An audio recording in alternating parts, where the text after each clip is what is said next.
بسم اللہ الرحمن الرحیم۔ اللہ کے نام سے شروع جو سب پر مہربان نہایت رحم کرنے والا ہے۔ دوستوں، ایک مرتبہ ایک شخص اللہ کے پیارے نبی حضرت محمد صلی اللہ علیہ وسلم کی بارگاہ میں حاضر ہوا اور عرض کرنے لگا، یا رسول اللہ، مجھ سے ایک بہت بڑی غلطی ہو گئی ہے۔ میں نے روزے کی حالت میں اپنی بیوی کے ساتھ میں ہم بستری کر لی ہے، اب میں کیا کروں؟ اس کے بعد میں اللہ کے نبی نے اس شخص کے ساتھ میں جو کچھ کیا اس کے بارے میں جان کر یقیناً آپ لوگ بھی حیران اور پریشان ہو جاؤ گے۔ اس لیے آج کا یہ ویڈیو آپ سبھی کے لیے بہت خاص ہے، آپ اس کو آخر تک ضرور دیکھیں اور مہربانی کر کے ویڈیو کو ایک لائک ضرور کر دیں۔ لائک کرنے سے ہوتا یہ ہے کہ ویڈیو کے وائرل ہونے کے چانس بڑھ جاتے ہیں اور یہ لوگوں کو زیادہ دکھائی جاتی ہے، اور ہو سکے تو ویڈیو کو آگے شیئر بھی کر دیں تاکہ رمضان کے مہینے میں یہ ویڈیو زیادہ سے زیادہ مسلمان بھائی بہنوں تک پہنچ جائے۔ تو چلیے دوستوں، شروع کرتے ہیں۔ پیارے دوستوں، جیسا کہ آپ سبھی لوگ جانتے ہو کہ روزے کی حالت میں بیوی کے ساتھ میں ہم بستری کرنا جائز نہیں ہے، یعنی کہ روزے کی حالت میں کھانا پینا اور بیوی سے ملنا جیسے جائز کام بھی ناجائز ہو جاتے ہیں۔ اس کا مطلب یہ نہیں ہے کہ آپ پورے مہینے ہی بیوی کے ساتھ میں ہم بستری نہیں کر سکتے ہو۔ آپ افطاری کے بعد سے لے کر سحری کے وقت تک ایسا کر سکتے ہو، صرف روزے کی حالت میں آپ بیوی کے ساتھ میں ہم بستری نہیں کر سکتے ہو۔ ایک مرتبہ ایک شخص اللہ کے پیارے نبی حضرت محمد صلی اللہ علیہ وسلم کی بارگاہ میں حاضر ہوا اور آ کر بے تحاشا رونے لگا۔ یہ دیکھ کر آپ صلی اللہ تعالیٰ علیہ وسلم نے فرمایا، اے شخص، تجھے کیا ہوا ہے؟ تو کیوں رو رہا ہے؟ تو یہ سن کر وہ شخص کہنے لگا، یا رسول اللہ، میں برباد ہو گیا ہوں، مجھ سے ایک بہت بڑا گناہ ہو گیا ہے، اب مجھے پچھتاوا ہو رہا ہے کہ میں کیا کر بیٹھا ہوں۔ اے اللہ کے نبی، اب میں اللہ کے عذاب سے ڈر رہا ہوں، آپ مجھے کچھ ایسا فرما دیجئے کہ میری بخشش ہو جائے اور میرا یہ گناہ معاف ہو جائے۔ یہ دیکھ کر اللہ کے پیارے نبی حضرت محمد صلی اللہ علیہ وسلم نے پوچھا، اے شخص، تو نے ایسا کون سا گناہ کر دیا ہے کہ جس کی وجہ سے تو اتنا رو رہا ہے؟ تو یہ سن کر وہ شخص سچ کہنے لگا، یا رسول اللہ صلی اللہ تعالیٰ علیہ وسلم، میں نے روزے کی حالت میں اپنی بیوی کے ساتھ میں ہم بستری کر لی ہے، یعنی کہ میں روزے کی حالت میں تھا اور میں نے اپنی بیوی کے ساتھ میں ہم بستری کر لی ہے۔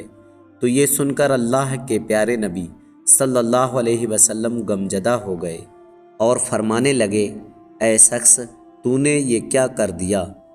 کیا تجھے معلوم نہیں کہ روزے کی حالت میں بیوی کے ساتھ میں ہم بستری کرنا جائز نہیں؟ تو یہ سن کر وہ شخص کہنے لگا، یا رسول اللہ، مجھے معلوم تو تھا مگر میں اپنے نفس پر قابو نہ کر سکا اور مجھ سے بہت بڑی غلطی ہو گئی ہے، اب آپ میرے لیے کچھ ایسا کر دیں کہ میری بخشش ہو جائے۔ یہ سن کر اللہ کے نبی حضرت محمد صلی اللہ علیہ وسلم نے فرمایا، اے شخص، تو نے بہت بڑا گناہ کیا ہے، اب تجھے اس کا کفارہ ادا کرنا ہوگا۔ وہ شخص پوچھنے لگا، یا رسول اللہ، اس کے لیے مجھے کون سا کفارہ ادا کرنا ہوگا؟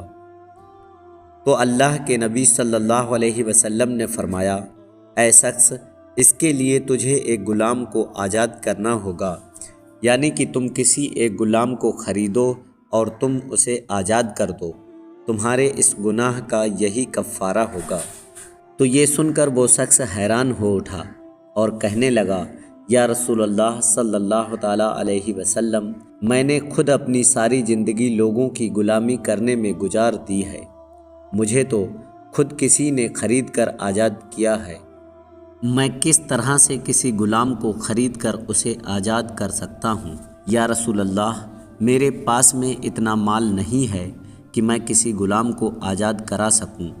یہ سن کر اللہ کے پیارے نبی حضرت محمد صلی اللہ علیہ وسلم نے فرمایا، اے شخص، چلو کوئی بات نہیں، اگر تم کسی غلام کو آزاد نہیں کروا سکتے ہو تو تم ایسا کرو، تم لگاتار 60 روزے رکھ لو، مگر یاد رکھنا روزے لگاتار ہونے چاہیے، بیچ میں ایک بھی روزہ نہیں چھوڑنا ہے۔ اگر بیچ میں ایک بھی کوئی روزہ چھوٹ جائے تو پھر تمہیں پورے 60 روزے رکھنے ہوں گے۔ اگر تم نے ایسا کر لیا تو تمہارا یہ گناہ اللہ کی بارگاہ میں معاف ہو جائے گا اور تمہاری بیوی تمہارے لیے حلال ہو جائے گی۔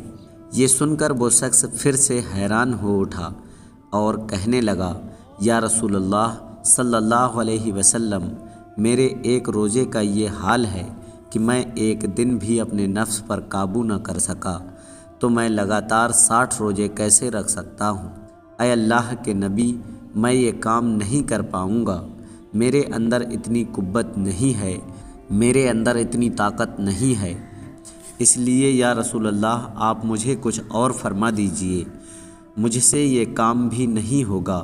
یہ سن کر اللہ کے پیارے نبی حضرت محمد صلی اللہ علیہ وسلم مسکرا دیے اور کہنے لگے، اے شخص، چلیے اگر تم ایسا بھی نہیں کر سکتے ہو تو چلیے تمہارے پاس ایک اور راستہ ہے۔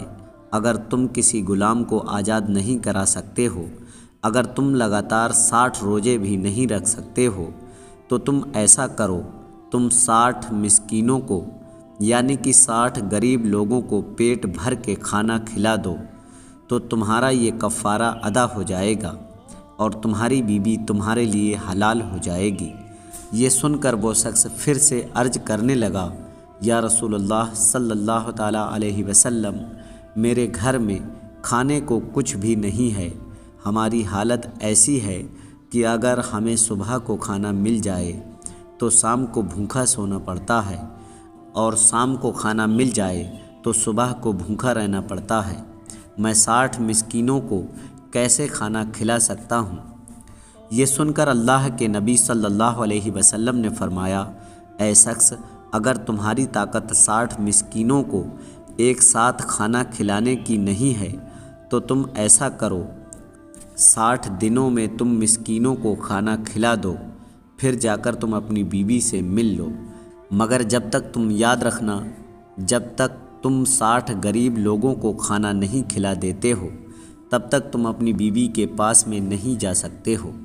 تو یہ سن کر وہ شخص حیران ہو اٹھا اور کہنے لگا، یا رسول اللہ صلی اللہ علیہ وسلم، میرے گھر میں ایک وقت کا بھی کھانا موجود نہیں ہے، پھر میں کیسے 60 مسکینوں کو کھانا کھلا سکتا ہوں؟ مجھ سے یہ کام بھی نہیں ہوگا۔ یہ سن کر پھر اللہ کے نبی حضرت محمد صلی اللہ علیہ وسلم نے فرمایا، پھر تو کوئی اور آپشن بھی نہیں بچا ہے، تم کو انہی کاموں میں سے کسی ایک کو کرنا ہوگا۔ یہ سن کر وہ شخص عرض کرنے لگا، یا رسول اللہ صلی اللہ علیہ وسلم، میرے اندر ان تینوں کاموں کو کرنے کی طاقت نہیں ہے، آپ مجھے کچھ اور راستہ بتائیے کہ میرا یہ گناہ معاف ہو جائے۔ یہ دیکھ کر پھر آپ صلی اللہ علیہ وسلم نے فرمایا کہ چلیے میں تمہارے لیے صحابہ کرام سے چندہ کرواتا ہوں۔ پھر اللہ کے نبی کھڑے ہوئے، سامنے بہت سارے لوگ بیٹھے تھے، آپ نے ان لوگوں سے مخاطب ہو کر فرمایا کہ اپنے اس بھائی کی مدد کرو کہ اس نے رمضان کے مہینے میں روزے کی حالت میں ایسا ایسا کام کر دیا ہے، اب اس کے پاس کفارہ ادا کرنے کے لیے کچھ بھی نہیں ہے، تم لوگ اس کی پیسوں سے، کھجور سے، کپڑوں سے تھوڑی تھوڑی مدد کرو تاکہ یہ اپنے علاقے میں جا کر غریب مسکینوں کو بانٹ سکے اور اس کا کفارہ ادا ہو سکے۔ یہ سن کر سارے لوگ اٹھے، پھر کسی نے کھجور دی، کسی نے پیسے دیے اور پھر کسی نے کوئی کپڑا دیا۔ ایسا کرتے کرتے بہت ساری کھجوریں اور مال جمع ہو گیا۔